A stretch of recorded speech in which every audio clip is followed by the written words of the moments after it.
राजकुमारी अन्या महल के बगीचे में खड़ी है। उसकी एकाग्रता पूरी तरह से है क्योंकि वह धनुष को पीछे खींचती है। तीर लक्ष्य की ओर तेजी से बढ़ता है। उसकी उदासी उसकी कुशलता से ढकी हुई है।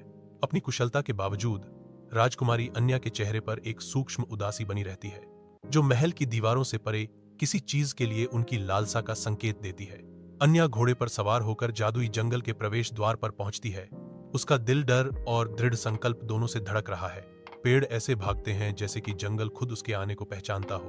अन्या टूटे हुए मंदिर में पहुंचती है, जहां धूल और क्षय से हवा भारी हो रही है।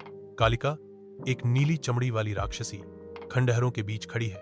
उसकी आंखें क्रोध से जल रही हैं। टूटी हुई मूर्तियों और दरारों वाली दीवारों के बीच अन्या दानव का सामना करती है। तुम दूसरों को क्यों सताते हो? एक आश्चर्यजनक कदम में अन्या अपनी तलवार को दरकिनार करते हुए इसके बजाय एक पुरानी किताब निकालने का विकल्प चुनती है। अन्या इसके प्राचीन पृष्ठों से एक मंत्र पढ़ती है। एक चकाचौंध करने वाली रोशनी फूटती है और कालिका की चीख मंदिर के सन्नाटे को चीर देती है। कालिका का क्रोध शांत हो जाता है और उसकी आंखों में आंसू भर आते हैं। भावनाओं का एक ज्वार उमड़ पड़ता है। कालिका दुख से भरी आवाज में स्वीकार करती है, मैं बहुत अकेली थी और डर को ही अपने एकमात्र सहारे के रूप में गले लगाया। अन्या की आवाज भावनात्मक धुंध को चीरती हुई कहती है, चलो फिर से शुरू करते हैं। जंगल के हृदय में कालिका अब एक संरक्षक पहरा देती है।